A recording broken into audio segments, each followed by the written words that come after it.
In an interview with the Vice President of Asia Society Policy Institute, Daniel Russell in New York, External Affairs Minister Dr. Jaishankar highlights the relevance of why India is a part of BRICS.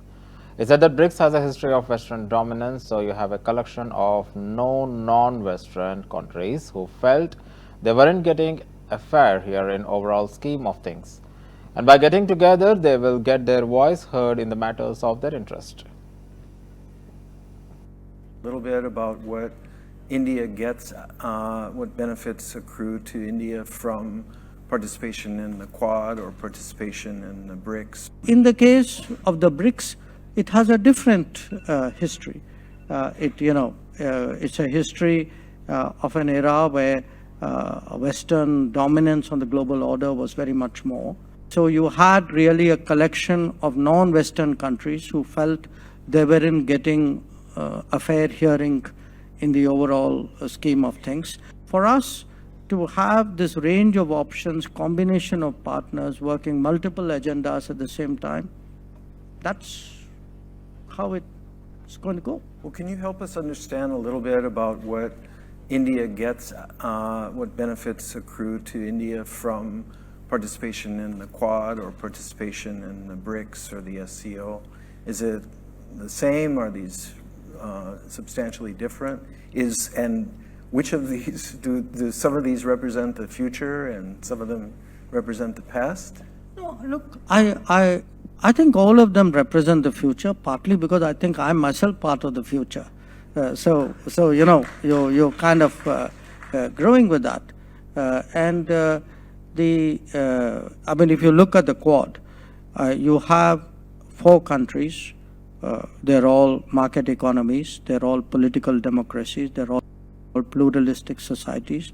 They also are all maritime powers, and they have a common interest in dealing with the Indo-Pacific in a certain way. They have that ability to cooperate and communicate with each other, work with each other, and carry other countries along with them. So we see this in a way as a non-treaty way of working with countries. I would argue that perhaps this is the future, that the era of arguing over who's paying who, what share and is that fair. You don't have those arguments in the Quad.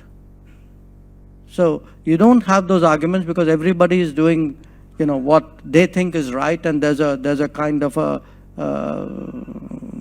sort of understanding about it. In the case of the BRICS, it has a different history. It's a history of an era where Western dominance on the global order was very much more.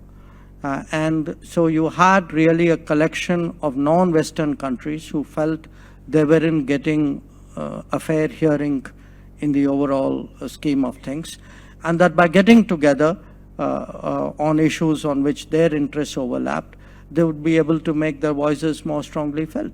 And I think it's also served its purpose. So to me, each one is a different facet of I'm now talking again from my perspective, a different facet of our interests and our activities. So I wouldn't compare them because I think they have different histories, different composition, often different themes.